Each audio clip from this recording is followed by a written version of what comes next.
Hi there, Cynthia here. Welcome to my quilt lab where I am working on this quilt, Solare Block of the Month by Banyan Batiks of Northcott. Hey, check the description below for all those links about Banyan Batiks, about Bound to Be Quilting. Those are the designers, and for Adirondack Quilts. That's where I work, and they're kind of hosting me as I do this Block of the Month. It is video number 4. That's right, this is April Block of the Month. Let's get started and see what this month has in store for us. All right, so for this month we have 2 blocks. That's right, we're building up on what we're doing. The good news is one of the blocks is actually a repeat from month 2. If you remember from month 2, I said we're going to be doing a block a couple of times, just in different variations. This is the block right here with that dark blue corner, the blue sash, and this part will be pretty similar because we did this one over here just back in month 2. So check the links below. I'll link up month 2 so you can go back and learn how to do that. Since we've already done that though, here's my pretty little block. You don't need to see me do this again. We're going to be making 4 of these. 1, 2, 3, 4. You'll see I've already finished them. Yay! So that means we can jump right ahead and do the new block for this month, which is this guy right here. Yep, we're doing that big centerpiece, and we're only making 1. Obviously, it's the center, only 1. So we're going to be making it together. I don't have it finished. Let's dig in and see what the cutting instructions are, talk through the block, and get this month 4 started. All right, so here are the fabrics that I've already cut down for the pieces for this block. We're using fabrics 3, 4, 7, 9, and 13. Lots of cutting, lots of blocks. In fact, I just want to talk through the most difficult of the cutting instructions, and that's fabric number 3, because you'll see it's got, let's see, 1, 2, 3, 5 different sizes and shapes of blocks. The other ones are pretty easy, so I won't go through those, but I do want to just point this out and give you little tips if you're cutting these. So you'll see there's a bunch of different sizes. Let me just lay them out. 4 different sizes of squares and then a size of rectangles. And I just want to talk through what I do when I'm cutting this. So for this month we get a 10-inch strip with the fabric, and what I like to do is I like to cut the biggest blocks first. So if you imagine my 10-inch strip of fabric, I like to do this. I like to cut 2 strips of that first size, and I believe it's 3 7/8, so it's just shy of 4 inches. So I cut the 3 7/8, 2 strips of those with the fabrics going this way, and then I subcut to that size of block. That way, if I make any mistakes on the biggest ones and I make it too small, I can always substitute it in for the next block. It's easier to cut down than cut up, right? So I'm doing this 2 rows of that 3 7/8, subcutting it to make my squares. And I do each piece as I go. I don't do the strips and then come back. I finish this completely before I move on to the next one. And you want 12 of the next size, so it's the same thing. I make 6 strips, 1, 2, 3, 4, 5, 6, and then subdivide it to the 3 1/2. Finish all the 3 1/2s. I move on to that next size. The next size is, I think, just over 2 5/8. And I do the same thing. Strip it a couple of times, cut it down. Next size, strip it a couple of times, cut it down. And then the other ones, I cut them this direction. Instead of the lengthwise going vertical, I do it horizontally. So it looks a little something like this. All right. You will have enough. In fact, you might even have enough for smaller sizes to be on top of the big ones. But you do have enough to just do the strips and then cut them down. So I hope that'll help you out when you go to cut these. Please pay attention to the sizes. Always refer back to your manual, to your cutting directions, so you don't mess up. There are a lot of pieces here. Take it nice and slow. Take it easy. Maybe do this first thing in the morning, not at the end of the day where you've had your glass of wine. Take it easy, take it slow, cut everything, and you'll be happy and ready to go. All right, let's get started. So I usually like to have an exploded block and then lay everything out, but there's a lot of subdividing because we're doing some flying geese, and instead of doing the no waste method, we're doing the simplest method for the flying geese. And we're actually starting from the middle of the block. Let me just bring the picture in. From the middle of the block and working our way out to those outer layers. So the first thing we're going to grab is we're going to grab that fabric number 4. We want all the pieces. The pieces, that's the big one. That's going to be the center. There's a bunch of little squares, and then you want your rectangle pieces too, because we're going to be making some flying geeses. Some flying geeses, some flying gooses. Geeses, meeses, mooses, all that fun stuff. All right, so you'll see here that the simplest way to make a flying geese is having the rectangle and the square. If we put it right here in the corner, we're going to do a stitch from corner to corner. And if you want to, go ahead and make that little stitch line. Grab a ruler and draw a little line right across that so you know to stitch on it. After you stitch on it, you're going to trim away this excess here in the corner. So that way when it gets flipped open, it'll look a little something like that. All right. Then you want to grab your second square and do the same thing on the other side. You have to do one corner completely before you can move to the other one, because if you don't, it's not going to fold open correctly. It's going to get all smushed up here in the corner. So do one side, stitch, cut away, press open, then the next side, stitch, cut away, press open. So you'll have that pretty little flying geese with the 2 corners. So let's go and do that really quick so that we have our the 4 points of our center star, and I'll be right back.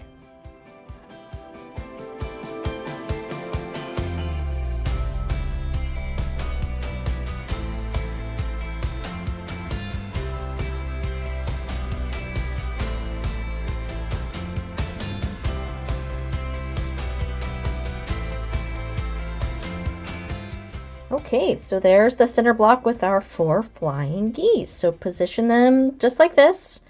I like to paste everything else. Grab the smallest squares that we have, those 4 to go in each corner. So that's the very, very center of the blocks. So now what we need to do is put this together. So we're going to do rows first. So top and bottom are going to be the same, and then the middle one. It says to press. Now, it doesn't give any directions of pressing, but this is what I'm going to do. I'm going to press away from the flying geese for each row. So the top and the bottom rows, it's going to be towards those cornerstones, and that center row is going to be towards that big block there in the middle.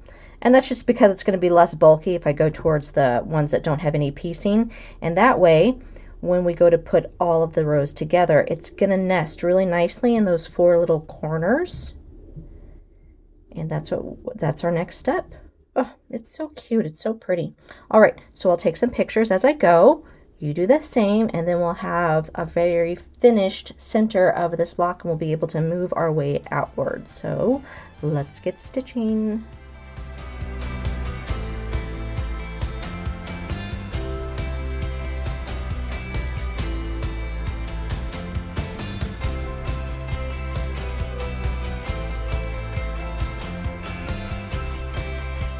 All right, and there's that finished very center star. Let me just flip it over so you can see. I pressed towards the outside with those last 2 seams in the middle. And I know I've mentioned it before, but it's always bears to repeat it again. When I'm sewing, I'm always sewing with the flying geese part on top so that I can make sure that I hit my thread on that point. That way I get nice points when I flip it over and do the pressing. All right, so our next step is to grow this block. So we're going to be doing the side pieces and then the corners of the next row. So let's push this aside for a moment and grab the next smallest of the background. We need that biggest purple, and we're going to be using that pretty pumpkin fabric. I love this orange. Before we can get started though, we got to do some cutting. You'll see in the instructions that that biggest purple, there's 2 of them right there, needs to be cut diagonally both ways. And this is what I like to do. I like to line those corners up on lines. That way when I grab my ruler, I know that they're already straight. And if you have a rotating cutting mat, and this is a great time to break that guy out. But if you don't have one, this is what I like to do. I do one side, carefully pick the ruler up. I don't touch the fabric. Put the ruler back down the other diagonal way. It's a little off on the point, so there we go. Swipe, swipe, swipe. All right, so that's done. So you can see there's 4 now, and we need to do the orange ones as well. The orange ones are only going to be cut in half once. So I'm going to make sure they're all stacked up really nicely. Again, I'm going to put the points on that line so I have something to aim for. Place my ruler very carefully. Hold it down and swipe. There we go. All right, so now we have all the pieces prepped and ready to go. The first one, we're starting out with one of the background squares and 2 of the purples. And we're making these 3 pieces into one bigger triangle. Just like that. So we'll do one side, and I'm going to line up the edge right here. I'll pin it, sew it, flip it open, so that those 2 pieces are good, and I'll do the same on that side. You need to do one side at a time. Press it open before you go to the next side, otherwise your pressing is going to be a little funky there. All right, so we're going to do this 4 times, and then we'll come back and talk about where the pretty pumpkin ones are going to go. So let's go do these 4 triangles, and I'll see you in just a bit.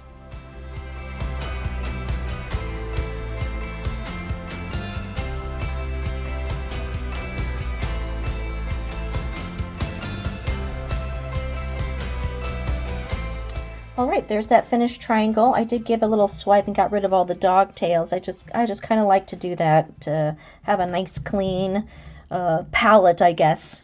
The next step is grabbing 2 of those pretty little orange triangles, and as you see in the picture, we're going to add those to the other side so that it makes a nice rectangle. And we're going to do the same thing. We're going to seam one side, press it open, and then do the other side. And we're going to do that with all 4 of them. So you know what I'm going to say next. Let's get stitching. Before I go to the sewing machine, I just want to tell you a little trick that I was just doing.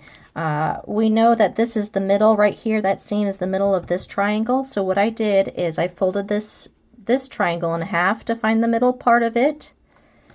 Gave it a little crease, but for the video I'll just throw a pin in so you can see it a little easier. So I know that that's the middle, and these 2 things should line up. So when I put that on top and I flip this over so you can see the back side, you'll notice that lines up perfectly with that triangle, and there's a little overhang on this side. So I just want to show you that so that you're not doing any guesswork as far as how to piece the 2 triangles on this new triangle, okay? All right, I'm going to throw a couple pins in just to hold it steady to take it to the sewing machine, and then I'm going to do all of those 4 pieces, and I'll see you back here in just a moment.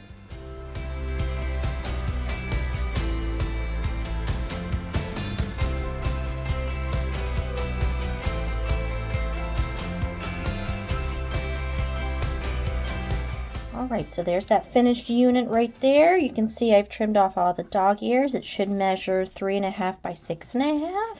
So I just made it look all pretty.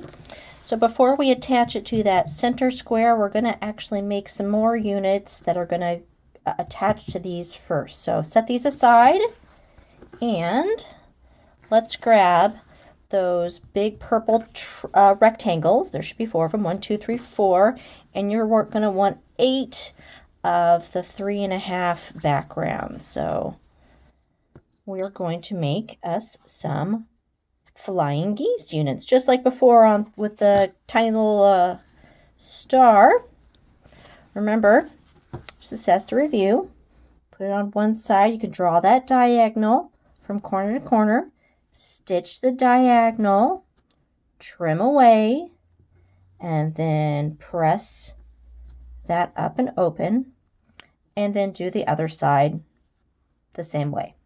Stitch, cut, press open.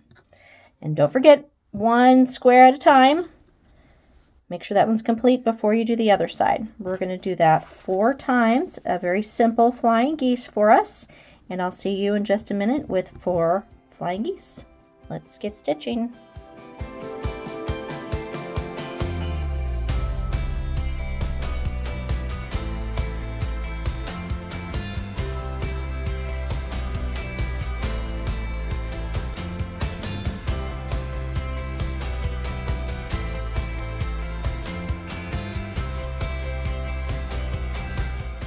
Alright, so there's the 4 finished flying geese. Grab those units that we just finished earlier because we're going to put them together now. If you look in the book, they fit together with those purples touching. So, when I go to stitch this, I'm actually going to stitch with that first unit we made up on top so that I can aim for that crisscross right there because that's 1/4 of an inch. And make sure that the 2 points at each end are going to meet up as well. So we're going to make 4 of these units, and these are going to go on each side of the 4 sides of that first one. So let's do this unit really quick, and I'll be right back. Let's stitch. All right, so there's the 4 side units. I pressed up towards the big purple flying geese. All right, so we just have the corner units to make, so let's grab all the other pieces of fabric.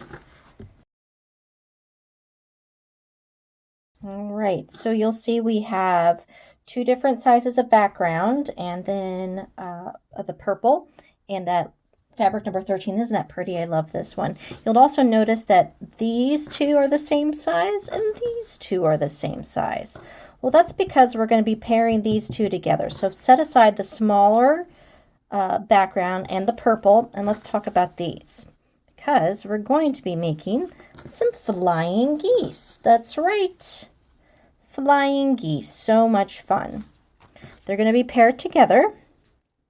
And in the instructions, it'll tell you to draw a diagonal line right down the middle and then to sew 1/4 of an inch on either side. But if you've watched any of my videos before, you know that I like using this little tool. It's a little quick 1/4 ruler because I like to have all the lines, not just the middle one, but also the 2 that I'm going to be stitching on. So that slotted line, that's what I'm going to do down the middle. And then I can draw a line on either side for my stitching lines.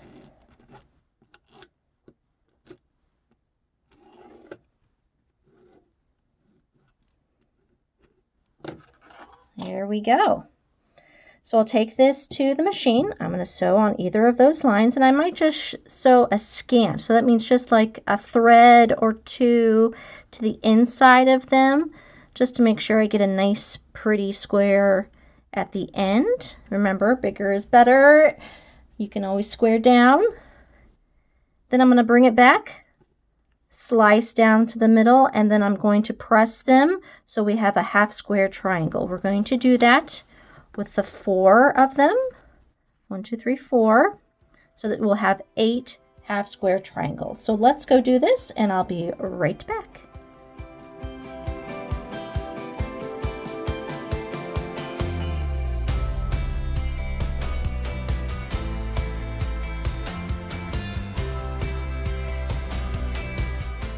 All right, so once you have the 1/2 square triangles finished, give them a little square up if you need to. I like cutting off the dog ears. Remember, they're supposed to be 3.5, just like that purple and the background piece. So you're going to want 2 of these half square triangles, 1 of the background and 1 of the purple, and we're going to be making the corner units. All right, so if you look in your instructions, you'll see that that pretty batik half square triangle are opposite of each other. And the background is on one corner while the purple is on the other.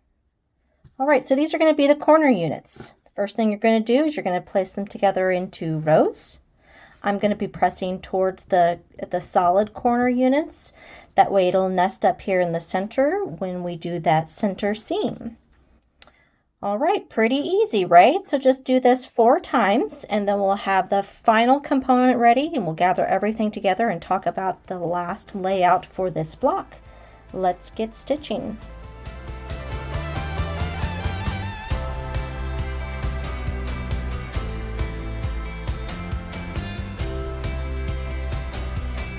All right, so there's all the finished little pieced blocks. Now remember, all of these are going to be 6.5 inches square, so make sure they're all the right size. If you need to do any squaring down, go ahead and do that now. Give everything a nice press because our next step is to put these guys into rows.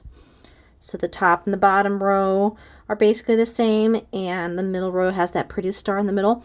Pick a direction for which way to press so that you have a nice nesting right here. I'm probably going to do out on the top and the bottom and in the middle. And if that's a little bulky for me, I may just go ahead and open up the seams so that I make sure that's not too bulky when I get to these corners. So rows first, then put the rows together. I will of course take some pictures as I go. We are almost finished with this block. Let's get stitching.